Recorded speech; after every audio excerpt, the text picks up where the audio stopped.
So a couple of hours ago, they brought back the Great Storm. The Great Storm, of course, is the pet event, commanding the force of nature. The evil leader of the Chaos Horde to summon this Great Storm that leaves nothing in its wake. What's your true purpose? No one knows that yet, but the storm is coming. Behold its power. So you'll get the action points for all quests here. If you log in every day, you get 5 every day. If you battle locations, you can get storm coins. Most times I recommend just going to 45 instead of all 53. 45 is usually enough to get enough storm resistance for the boss.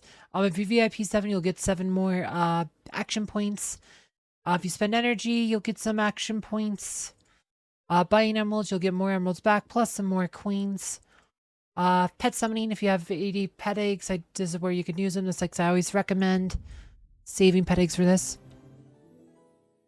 I tell everyone to have at least 80, or rather, even like 150 might be better, but always try to keep at least 80 just for when the Great Storm comes up.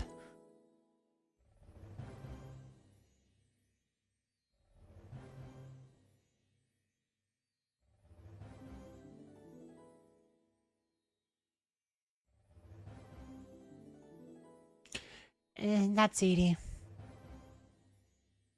Gosh, kind of laggy there. Alright, so boom, so there's that. That's like another 8 moves. And then spending emeralds, you'll get some, like the first couple you actually are pretty low.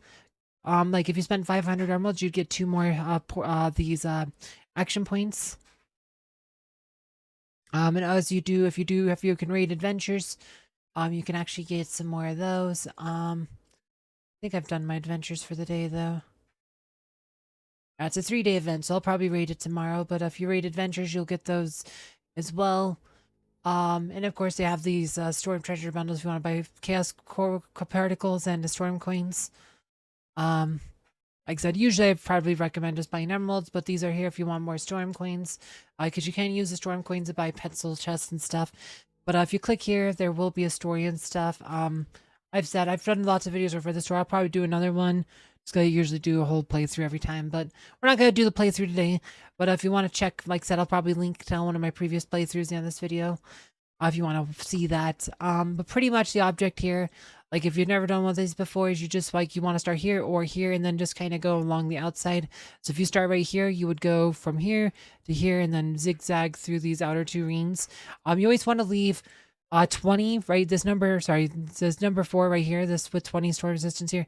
This is number 4 node. The storm resistance, we'll talk about it in a second, but this is the last node you want to do in the outer rings, because you want to go from here to here when you go to the center ring, because this is the tower that's in the center ring, and you want to be able to either go left or right, or clockwise or counterclockwise, depending on like where the treasures are, because there can be treasures. There's 6 random treasure chests and they can appear in the center. So if you save this one for like right to the last, you could do it more efficiently. So by just jumping from here to here, so you can try to find those treasure chests easier if they end up in the middle ring. But yeah, so every time you beat a location though, you'll get storm resistance, right? You start at 0, every location you get 5. In the storm, like I said, so every point of storm, force of storm, causes 1.1% damage to heroes, like of their max health every second in pure damage. Plus it also makes enemies take less damage. So like, you know, like I said, this one has 15 force of storm, so you lose like 1.5% of your max health every second. And like I said, so as you increase your storm resistance, you'll reduce that number. So if you had 10 storm resistance, it would actually reduce this to 5. So that's what you want to do there. And you can buy action points from here. They cost 500 each, but as I said, if you spend 500, you can actually get 2 more from the quests. Right here. So that's like getting 3 action points for 500 emeralds for the first one. And I said, this is an event I've done for less than 3,000 emeralds multiple times. You don't need to spend a lot on this event, which kind of makes it a really good event, because it is a very efficient, like cost-wise.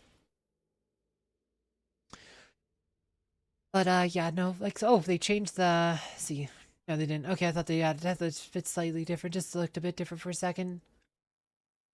I think it's just because of how I wasn't in the theme, or maybe I said, anyway, off track. Anyway, but yeah, you can buy a Storm Legacy or Pet Soul Chests. Like, Pet Soul Chest now has Vexels in them. For most players, Pet Soul Chest probably the best. I mean, some people like the Storm Legacies, but they are random. Sometimes you can get really lucky, sometimes you don't. And then everything else is pet item. If you need the pet item, you can buy it, but a lot of times they really aren't that worth it. For most people, you're looking at Pet Soul Chest or Storm Legacy. But if you do need a couple pet items, by all means, it's okay to buy them. It's probably a bit better to buy the pet item here than using particles to buy them. But like for most of you, like you're probably gonna get a lot of these from the adventures, so probably not worth spending your scenes on those. Yeah, and I do have a few Storm Legacies in my inventory, so I'll open a few of those just to show you what's in them. Just close the top here. Storm Legacies. So these contain Chaos Particles, Pet Potion, other expected prizes. It's totally random. Best, like I said, you could hope to do is you get more Storm Legacies, you get more, but a lot of times you'll get gold. It is not that great. 50 pet potions is... This is 5 emeralds worth of pet potions, like literally trivial. Pet egg is probably about the best thing you can get because that's 250 emeralds. But yeah, a lot of times like you'll get gold or trivial amounts of pet potions. Like look at that. Like this is why I don't really like Storm Legacy. Some people really like them. I'm like, I think they're way too random. A lot of times you will get pretty much literally garbage. 25 particle, it's okay, but this is just like I said, kind of typical. You'll get a lot of times you'll get some really bad rolls. And that's kind of why I generally recommend Pet Soul Chest for most players over the Storm Legacy. But yeah, not too much more to say. If you want to watch me do a full playthrough of the Great Storm, you can find that video below.